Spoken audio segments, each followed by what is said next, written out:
Here are 7 events that must take place before the second coming of Christ and the rapture of the church. Number 1, the Antichrist must confirm the Abrahamic covenant with Israel and the Palestinians for 7 years. Daniel 9:27.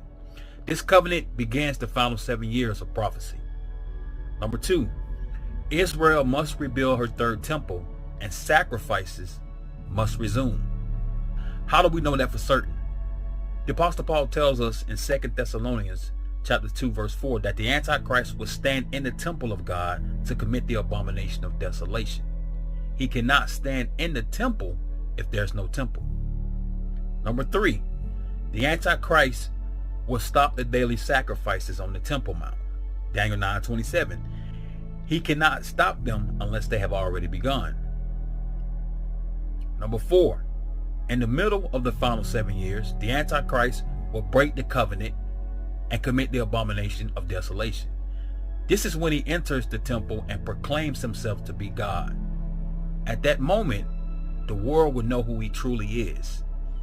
Jesus tells us in Matthew chapter 24, verse 15 through 21, that when we see this event, then shall be great tribulation, such as was not since the beginning of the world.